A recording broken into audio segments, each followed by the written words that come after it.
जय जगन्नाथ। सारा ओडिशा रे चर्चा केउं दिन पालन हेबो सरस्वती पूजा। रविवार 2 तारिख रे ना सोमवार 3 तारिख रे। फेब्रुआरी 2 तारिख सकाळ 9:14 पर्यंत चतुर्थी अछि।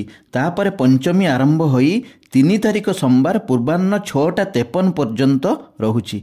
ब्रह्म वैवर्त पुराण रे अछि पंचमी तु सदा कार्या षष्ठी युक्ता च नारदः न चतुर्थी युक्ता कार्य बसंत उत्सव कर्मणि ही। अर्थात बसंत पंचमी षष्ठी युक्ता हेले ही पालन हुए, कदापि चतुर्थी रे पालन हुए नहीं। सेथिपाई कुहा जाए बसंत पंचमी। हे मोर जगन्नाथ प्रेमी बंधुगण, आपण माने शास्त्र रे एते गभीरता को न पसी आपण मानंकु सहज सरल मार्गटे कहूची सुनंतु।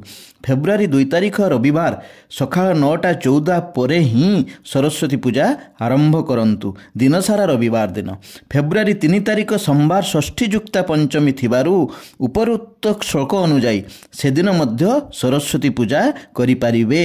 जगन्नाथंकु समर्पित यूट्यूब चैनल गतकाली आपण माने बड़दाण्ड रे विश्व प्रसिद्ध रथयात्रा पई काठ आसीबार जानिले। आज सरस्वती पूजा केउं दिन करिवे से द्वंद्व मध्य दूर हैला।